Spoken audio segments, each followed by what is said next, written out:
विधान परिषदेमध्ये स्थगन हा मागच्या आठवड्यात दिला गेला होता। माननीय सभापती राम शिंदे साहेबांनी सांगितलं होतं की 97 द्वारे ही चर्चा त्या म्हणजे त्या नियमाअंतर्गत होऊ शकत नाही, त्यामुळे ही अल्पकालीन चर्चा लावावी आणि स्थगन देण्याचा अधिकार हा विरोधी पक्षाला असतो। तसा अल्पकालीन चर्चेचा प्रस्ताव विधान परिषदेचे सन्माननीय सदस्य शशिकांत शिंदे साहेबांनी दिला आणि 4-5 दिवस झाले अद्यापही चर्चा ती काही पटलावर आली नाही किंवा कामकाजामध्ये आली नाही। काल याबाबत स्वतः मी माननीय सभापती राम शिंदे साहेबांना सभागृहात विचारलं असता आज माझ्या माहितीप्रमाणे राज्याचे मुख्यमंत्री फडणवीस साहेब हे दिल्ली दौऱ्यावर आहेत आणि पुढच्या आठवड्यामध्ये सोमवारचं जे कामकाज आहे त्यामध्ये ही अल्पकालीन चर्चा येणार। विधानसभेमध्ये 269चा प्रस्ताव क्लब केलेला प्रस्ताव आहे, त्यामध्ये कायदा सुव्यवस्थेच्या दृष्टिकोनातून चर्चा आहे, पण VSR व्हेंचरचा मालक जो आहे VK सिंग आणि एकंदरीत त्याला वाचवण्याचे होत असलेले प्रयत्न आणि अजितदादांच्या विमान अपघाताचं हे प्रकरण या सर्व गोष्टीच्या अनुषंगानं सभागृहामध्ये स्वतंत्र चर्चा झाली पाहिजे। खरं तर ही शोक प्रस्ताव झाल्यानंतर दुसऱ्या दिवशीच ही चर्चा होणं अपेक्षित होतं। एक दिवसाचं स्वतंत्र एक दिवस घेतला असता या चर्चेकरता बाकीचं कामकाज ठेवून तरी हरकत नव्हती, कारण दादा सत्तेतले उपमुख्यमंत्री होते, दादा राज्याचे अर्थमंत्री होते आणि दादा एक मोठे नेते या महाराष्ट्राचे होते। पण त्यांच्या विमान दुर्घटनेच्या अपघातानंतर अद्यापही शेवटचा आठवडा येईन, आता 5वा आठवडा, त्यात चर्चा नसणं हे मला असं वाटते जितकं विधिमंडळाचं दुर्दैव आहे तितकं अजितदादांचं पण दुर्दैव आहे।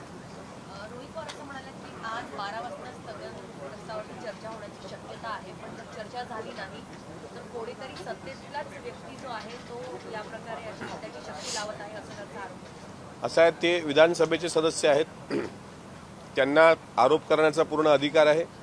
सरकारकडे आम्ही उच्चस्तरीय चौकशीची मागणी केली, CID चौकशीची मागणी केली, CBI चौकशीची मागणी केली, त्या पद्धतीने मागण्या केल्या, तो आमचा अधिकार आहे। राजकीय दृष्टिकोनातून माझं म्हणणं आहे की जर अजितदादांच्या विषयाला आपल्याला सर्वांना एकत्र मिळून न्याय द्यायचा असेल तर याला राजकीय झालर लागता कामा नये। आपण सर्वजण फाईट करतो आहोत, ते फाईट करतात, आम्ही पण फाईट करतो आहोत। म्हणून अदृश्य शक्ती कोणती असेल तर मी तुम्हाला निश्चित सांगतो, VSR कंपनीला DGCAने वाचवण्याचा प्रयत्न केला आणि DGCAला कोण वाचवतंय हे मात्र अद्यापही गुलदस्त्यात आहे।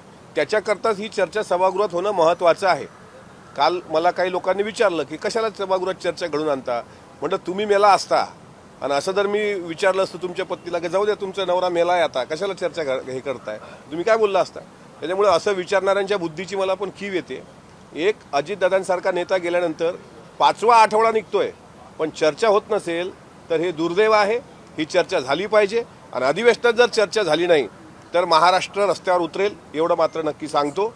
आणि अजितदादासारख्या नेत्यावर ज्या पद्धतीनं अन्याय झाल्याचं दिसतंय म्हणजे कोणीतरी अदृश्य शक्ती त्या पाठीशी आहे का या शंकेला जागा उरते। नसेल तर सभागृहात चर्चा घ्या, हरकत काय चर्चा घ्यायला। वारंवार तुम्ही मागणी करताय सर, तुम्ही वारंवार मागणी करताय चर्चेची, मात्र चर्चा होत नाहीये। सभागृहाला दादांचा गंभीर विषय महत्त्वाचा वाटत नाहीये का? चर्चा न होण्याची कारणं काय आहे ते मला कळलं नाही। आम्हाला अपेक्षित आहे की आमच्या प्रश्नाची उत्तरं ही राज्याच्या गृह खात्याकडूनच आली पाहिजे, त्याकरता गृहमंत्री स्वतः देवेंद्र फडणवीस साहेब सभागृहात असले पाहिजे। पण 2-3 दिवसांपासून ते दिल्लीला असल्याचं कळलं, पण पुढच्या आठवड्यामध्ये ते सोमवारी मला असं वाटते यावर चर्चा घेतील, कारण स्वतः सभापती राम शिंदे साहेबांनी त्याबद्दल काल चेअरवरून सांगितलंय। त्यामुळे अजून एक सोमवार वाट बघूया आपण। रोहित पवार असं सुद्धा म्हणाले की CID कडे CBI कडे जे आहे हे प्रकरण अजून वर्ग केलेलं नाहीये, दिल्लीतून त्यांनी चौकशी केली। तुमच्या पक्षातल्या वरिष्ठ नेत्यांनी उपमुख्यमंत्री स्वतः सुनेत्रा पवारांनी निवेदन दिलं होतं मुख्यमंत्र्यांना, पण अद्याप CBI कडे हे मार्ग केलेलं नाहीये। ही बाब गंभीर आहे ना। दादासारख्या नेत्याच्या संदर्भात 2-2दा निवेदनं देणं, स्मरणपत्र देणं, उच्चस्तरीय चौकशीची मागणी केल्यानंतर साधं CBI चौकशी जर होत नसेल तर ही बाब गंभीर आहे। बरं, राज्याच्या उपमुख्यमंत्री सुनेत्रा वहिनींनी जी चौकशी मागितली, अद्यापही CBI चौकशीच्या अनुषंगाने, इन्व्हेस्टिगेशनच्या अनुषंगानं काही जबाब नोंदवले गेले पाहिजे होते। महाराष्ट्राच्या समोर काही प्रश्न आहेत, जे लोक मला सल्ला देत आहेत ना इथे आमचे मित्र काही आमदार की काय त्याच्यामध्ये काय झालं नाही, तर त्याला सांगायचं आहे का तुझा नेता जर गेला असता रे एखादा, तुला तर वाईट वाटलं असतं ना। महाराष्ट्राला प्रश्न असे आहेत, दादा देवगिरीवरून किती वाजता निघाले, दादा कलिना गेट नंबर मी रोजच विचारतोय, आजही विचारतोय, विमानात बसल्याचा CCTV फुटेज कुठं आहे? साहिल मदन सध्या कुठं आहे? या प्रश्नाची उत्तरं सभागृहात चर्चा आल्यानंतर मुख्यमंत्रीच देतील. जर CCTVचं फुटेज भेटलं असेल CBI चौकशीमध्ये तर ते सार्वजनिक करावं, म्हणजे कळू द्या ना. विमानात 6 माणसं गेली की 5 माणसं गेली? 6 माणसं गेली तर 5 मृतदेह कसे सापडले? आणि 5वा एक जर अब्सेंट आहे तर मग सुमित कपूर कुठं आहे? सुसाईड बॉम्बर म्हणून कोण होतं विमानामध्ये? हे काही प्रश्न चुकीचे नाहीत आणि हे प्रश्न सभागृहात विचारले पाहिजे. काय काही पत्रकार बांधवांनी पण त्याच्यावर स्पष्टीकरण आणि समीक्षा केली का ही लोक म्हणजे मी असेल, आमदार रोहित पवार असतील, जी लोक दादांच्या संदर्भात बोलत आहेत ते पत्रकारांसमोर इथे येतात पोडियमवर आणि ते चमकोगिरी करतात आणि सभागृहात का बोलत नाही? सभागृहात आम्ही सातत्याने मांडतोय ना. मरीन ड्राईव्ह पोलीस स्टेशनच्या पोलिसांनी ज्या उन्मत्तपणे आमच्याशी वागणूक दिली, 0 FIR घेण्याचा अधिकार असताना FIR थांबवली, त्यांच्या विरुद्ध पॉईंट ऑफ इन्फॉर्मेशन सभागृहात मांडल्यानंतर सुद्धा त्या पोलिसांवर कारवाई करण्याचे आदेश दिल्यानंतर सुद्धा चंद्रकांत दादांनी अद्यापही त्या पोलिसांवर कारवाई नाही. त्याच्यामुळे ह्या शंका बळावतात. म्हणून ही चर्चा झाली पाहिजे आणि अधिवेशन काळात ही चर्चा झालीच पाहिजे. खरं तर ही खूप लेट झालंय. पण तरी आता माझी विनंती राहील मायबाप सरकारला की देर आहे दुरुस्त आहे. आज तुम्ही चर्चा लावली नाही, आजचंही तुम्ही दिनक्रमाने कामकाज बघा, आज पण चर्चा नाही. सोमवारी आता चर्चा झाली नाही तर मग काय वेगळा मार्ग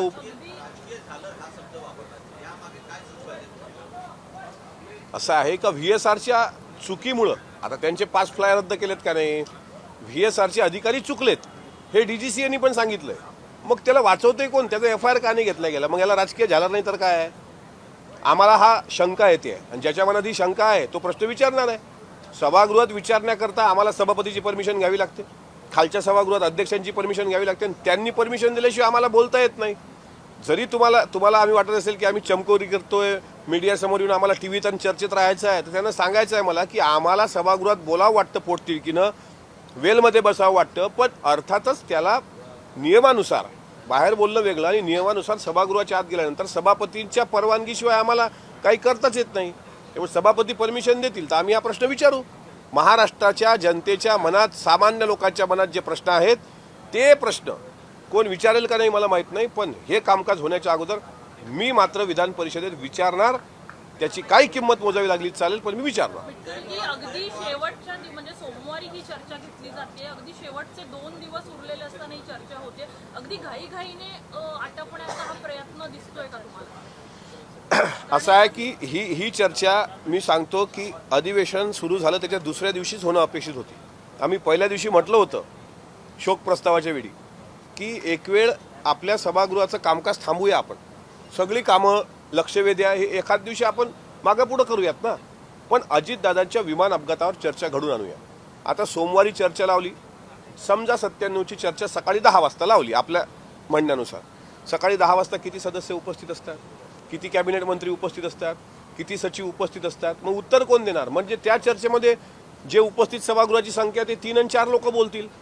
ते ज्यांना अजितदादांबद्दल प्रेम आहे ते बोलतील, ज्यांना अजितदादांबद्दल प्रेमच नव्हतं ते कशाला बोलणार आहेत? आज साहजिक आहे ना, आम्ही दुसऱ्या पक्षाच्या लोकांना ज्यावेळेस म्हणतो की अहो तुम्ही बोललं पाहिजे, ते तुमच्याच पक्षातला कोणी आमदार बोलत नाही, तुम्ही कशाला आम्हाला सांगताय, सल्ला देताय? त्यांचं काही चूक नाही.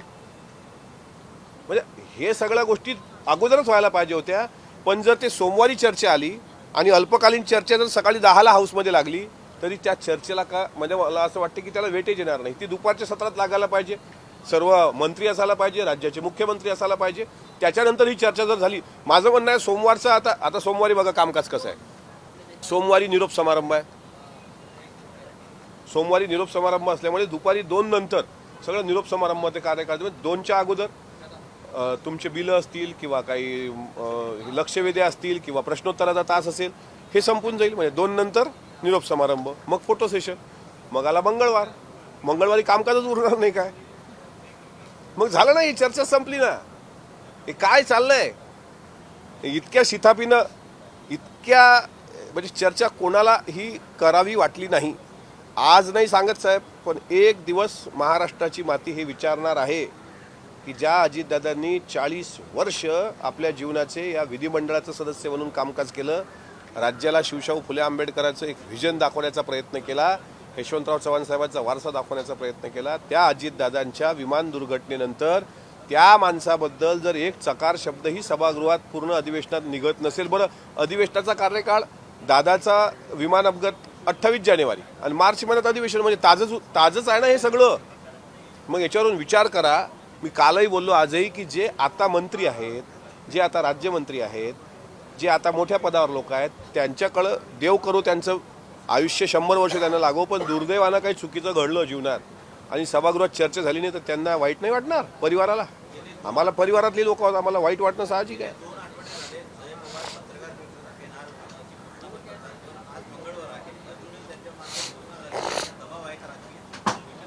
राजकीय दबावाला मानणारी जयदादा नाहीत. मी काल त्यांच्याशी विचारलं त्यांना आज कुठं आहात म्हणून. काय की मला असं वाटतं, आज माझ्या माहितीप्रमाणे अजितदादांच्या आईचा वाढदिवस आहे, आशा काकींचा. तिथं दादा दरवर्षी आजच्या दिवशी असायचे आईसोबत. उद्याचा पाडवा असल्यामुळे ते परिवारात असायचे, पण 2 दिवस ते माझ्या माहितीप्रमाणे काठेवाडीला असतील. पण पुढच्या आठवड्यामध्ये त्यांचा प्रयत्न आहे, सर्व माहिती गोळा केल्यावर ते पत्रकार परिषद घेतील आणि घेणार आहेत ना, त्यात काही दुमत असतं. पण सगळी माहिती असल्याशिवाय, आता मला लोक जसं विचारतात, तुम्ही येऊन मोगम बोलताय, तुमच्याकडे काय CCTV फुटेज नाही आहे का, तुम्ही मागितलं का नाही? मी मला काम करतो, मला दुसऱ्यांनी सल्ला देण्याची गरज नाही. पण आपल्याकडं पक्के पुरावे असल्याशिवाय पत्रकार परिषद घेणं त्यांना संयुक्तिक वाटलं नाही, म्हणून ते पुढच्या आठवड्यात घेतील असं मला दिसतं. हां, एकनाथ शिंदे दिल्लीत आहेत, पंतप्रधानांची भेट घेत आहेत. ऑपरेशन टायगर दिल्लीत ते राबवत आहेत अशी चर्चा सुरू आहे. त्यांचे प्रमुख राहुल शेवाळे, उदय सामंत तिकडे आहेत. मोठा भूकंप होऊ शकतो दिल्लीच्या राजकारणामध्ये ऑपरेशन टायगर. मला आत्ताच्या या घडीला अजितदादांच्या विमान दुर्घटनेचा विषय ऑपरेशन टायगरपेक्षा महत्त्वाचा वाटतो. शेवटी शिंदे साहेबांचा स्वतंत्र पक्ष आहे, ते त्या पक्षाचे प्रमुख आहेत. त्यांना कोणतं ऑपरेशन करायचं, कोणाला भेटायचं हा त्यांचा सर्वस्वी वैयक्तिक अधिकार आहे. त्यामध्ये मला ढवळाढवळ करण्याचा अधिकार नाही. पण माझा या राज्याचा मोठा नेता हरपला आहे, त्या नेत्याचा शोध घेणं ही माझी जबाबदारी समजूनच मी पुढचं आता काम करणार. तर संगमनेरला एका 12 वर्षाच्या मुलीवरती ऍसिड हल्ला झालेला आहे. कसं होतं महिला सुरक्षेच्या बाबतीत जो आहे त्याचा पूर्ण काल पण हे प्रश्न सभागृहामध्ये चित्राताईंनी पण मांडला. म्हणजे महिला कायदा, महिलेची सुरक्षा, किंवा काल जे विधेयक आलं होतं धर्मस्वातंत्र्य विधेयक, त्याच्यामध्ये सुद्धा महिला सुरक्षेवर प्रश्नचिन्ह निर्माण केले गेले. आणि वस्तुस्थिती आहे, ॲसिड हल्ला किंवा पार्लेरच्या एका याच्यामध्ये दिव्यांग पती पत्नीच्या मुलीवर जी 17 वर्षाची होती, एका कीर्तनकार महाराजांनी सातत्याने 5 वर्ष अत्याचार केले. ही पण एक घटना आहे, ॲसिड हल्ल्याची घटना आहे. तर ह्या घटना रोखण्याकरता कायदे बनून नुसतं चालत नाही, त्या कायद्याची अंमलबजावणी व्हावी लागते. शक्ती सुधारणा विधेयक अद्यापही प्रलंबित आहे. त्याचं कारण विचारलं असतं, कायद्यात ज्या नवीन अमेंडमेंट झाल्या आता त्याच्यामध्ये त्या शक्ती सुधारणा विधेयकाच्या बऱ्यापैकी अंतर्भाव आहे. पण त्याची अंमलबजावणी, कारण पोलीस आता इथे अजितदादांसारख्या विमानाच्या अपघातात VSRचा मालक दोषी असताना त्याचा FIR जर मरीन ड्रायव्हने घेतला नसेल, तर मला सांगा सर्वसामान्य माणसाला आता ती पॉस्कोचे गुन्हे त्याच्यात दाखल झाले पाहिजे, त्याची अंमलबजावणी झाली पाहिजे. अल्पवयीन मुलीवर अत्याचार झाला असेल तर ॲसिड हल्ला झाला आहे परत, म्हणजे हे हल्ले एकदा होत नाहीत. याच्यावर जर कडक निर्बंध नसले किंवा कडक शिक्षा झाली नाही तर अजून उद्या कोणी दुसरा हल्ला करेल. त्यामुळं सरकार म्हणून सरकार काळजी घेत असतं, पण खालची जी लोक आहेत, विशेषतः पोलीस, बीट जमदार, ठाणेदार, PSI, PI, ह्या लोकांच्या भूमिका संशयास्पद असतात. कारण जो हल्ला करणारा असतो त्यांच्याशी काही संबंध असण्याची शक्यता नाकारता येते. त्यामुळे FIR करताना, त्याच्यावर कारवाई करताना, त्या पोस्कोचे गुन्हे दाखल करताना पोलिसांना जर काही तिथे आर्थिक फायदा हितसंबंध असतील तर त्यातून ते तपास कार्य दुसरीकडे नेतात. त्यामुळे ह्या प्रकार अत्यंत गंभीर आहे. आज काय पॉईंट ऑफ इन्फॉर्मेशनद्वारा नक्कीच कोणीतरी इथं हाऊसमध्ये विचारेल, पण नुसतं विचारून चालणार नाही, कायद्याची अंमलबजावणी होणं अपेक्षित. राज्यात अवकाळी पाऊस आहे, ठिकठिकाणी गारपीट झालेली आहे, शेतकऱ्यांच्या मोठ्या प्रमाणात नुकसान झालेलं आहे. शेतकरी पुत्र काय मागणी करणार आहे का आज? हो, काल गारपीट झाल्याचं मराठवाडा भागामध्ये विशेषतः कालचं चित्र आहे. मी आज औचित्य पॉईंट ऑफ इन्फॉर्मेशनमध्ये ते मुद्दे घेतोय. सभापतींनी मांडण्याचा आज वेळ द्यावा. शेतकरी पुत्र म्हणून शेतकऱ्यांसाठी सुरुवातपासून माझ्या पद्धतीने लढत आलो, मरेपर्यंत राहणार. सरकारने तात्काळ मदत करावी असा प्रश्न मी सरकारसमोर मांडला.